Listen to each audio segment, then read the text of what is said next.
Isa nga si Raider 150 na kinikilala talaga na King of Underbone, pero sa senaryo nga ngayon tila ba parang may papalit na sa titulo na yan. Si SYMBF3IB3 nga guys is naandito na nga po sa Pinas at tsak na magkakaroon talaga ng pagkakataon na magtapat ang dalawang to. Ngayon na naandito na siya sa Pilipinas, magkano ang kanyang cash price? Magkano ang kanyang down payment? Legit ba na naka-ABS siya? At ano-ano ang mga nabago sa kanya? Well, yan ang sama-sama nating aalamin. Kaya samahan nyo ako guys na pag-usapan ang motorcycle na ito. Pero bago yan, baka pwede naman na pa-subscribe ng aking YouTube channel. I-click mo na din ang notification bell para maging updated kayo sa mga susunod na i-upload ko. Guys, baka pwede naman na pa-like and follow ng aking Facebook page. Nasa description po ang link. Kaya make sure guys na tapusin nyo ang video na ito para malaman nyo ang information may kinalaman sa underbone na ito.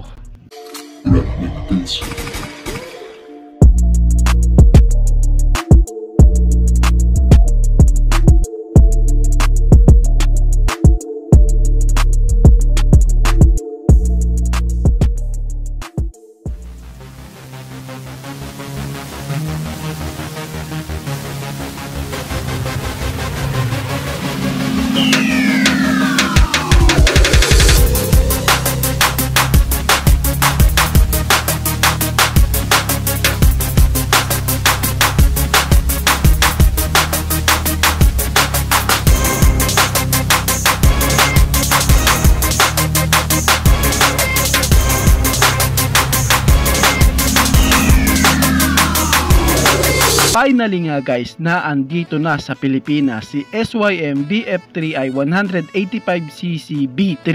Pero ang ilang issue nga ng karamihan is nako, lugi. 185cc yan itatapat mo sa 150cc. Di alam na kung sinong panalo. Well guys, huwag tayong babase sa cc ng isang motor. Laging tatandaan sa specs po ng engine tayo magbe-base. Example, alam nyo ba na ang Rusi Sigma is 250cc pero talong-talo si Sigma kay Yamaha R15 B3 kung stock to stock lang ang labanan. Bakit?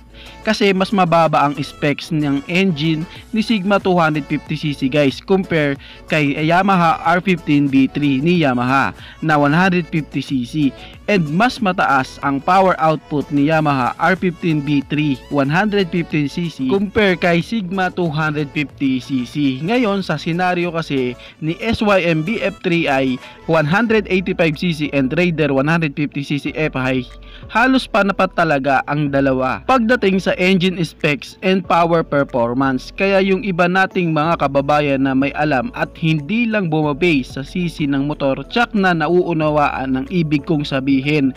Pero kung ikaw na di pa din gets at magko-comment ka pa din ng 185cc itatapat sa 150cc, hindi, wow. Ngayong naandito na nga sa Pilipinas ang SYM BF3i version 3, ano naman kaya ang mga nabago at sure na nakalagay na sa kanya? Ngayon nga guys is pag-usapan natin ang engine specs ng SYM BF3i at ang kanyang power output.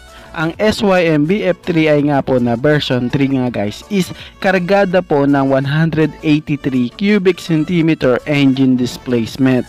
Naka 4-stroke, single cylinder, single overhead cam with 4 valves na naka EFI o electronic fuel injected sa kanyang fuel system, and syempre siya po is naka liquid cooled engine. May sukat nga po ng 11.1:1 ang kanyang compression ratio.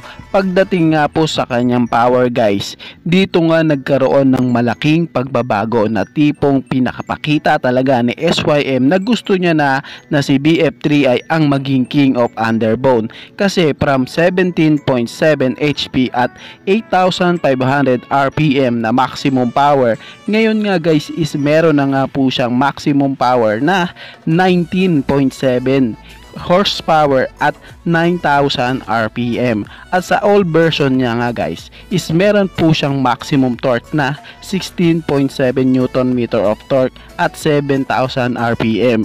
Pero ngayon nga dito sa new version na B3 is meron na nga siyang maximum torque na 17.4 Nm of torque at 7,500 RPM. Makikita talaga siya guys na malaki talaga ang pagbabago sa kanyang power output. Kasi kung titignan, siya na nga po ang merong mataas na power output sa lahat ng katunggali niya na underbone dito sa Pinas. Mas nataasan na nga po niya si Raider 150 Fi na meron pong maximum power na 18.2 HP at 10,000 RPM and merong maximum torque na 13.8 Nm of torque at 8,500 RPM. Well, kita talaga sa kanya ang malaking pagbabago. Ito nga guys ang isa sa nagustuhan ko sa kanya na kahit nga po tumaas ang kanyang power output may katipiran pa din po siya sa kanyang fuel consumption na kumukonsumo po ng 55 km per liter at meron nga po siyang fuel tank capacity na 7 liters. Well, sa kanyang postura, design and looks halos wala namang nagbago. Meron pa din naman siyang magandang tindigan na may magandang bodyworks at may maangas na physical appearance. Nasasabay din talaga sa mga looks ng mga katunggali niya. Kung sa usapang looks panalo pa din talaga siya. Pag-usapan naman natin guys ang kanyang sukat ng mga gulong. Sa unahan nga guys, ito is naka 90/80/17 at 120/70/70 naman sa likuran and same na po sila na naka tubeless. Dumako naman tayo guys sa kanyang braking system. Pagdating nga guys sa kanyang braking system, 100% na nga po na naka ABS na siya sa kanyang braking system guys.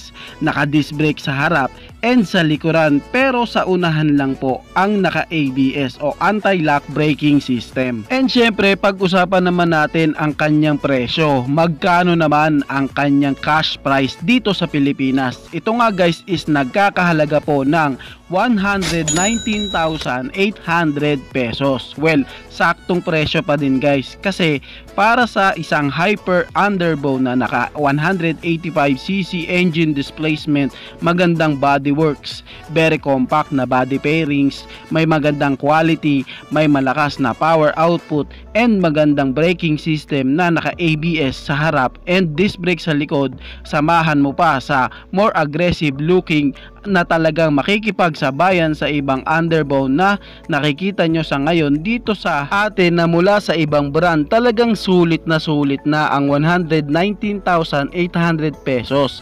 Mapalooks and lakas ng engine, makikipagsabayan na talaga ang SYM BF3i version 3. Magkano naman ang kanyang down payment?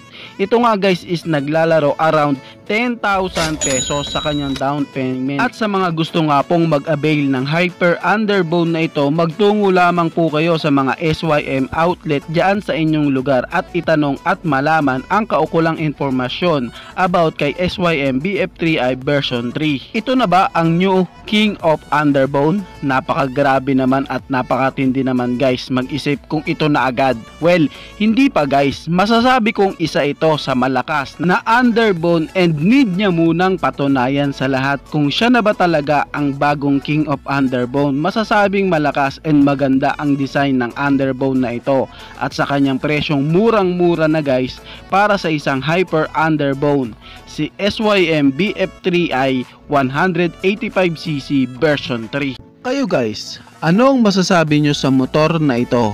Paki-comment naman ang inyong reaksyon. Maraming salamat po.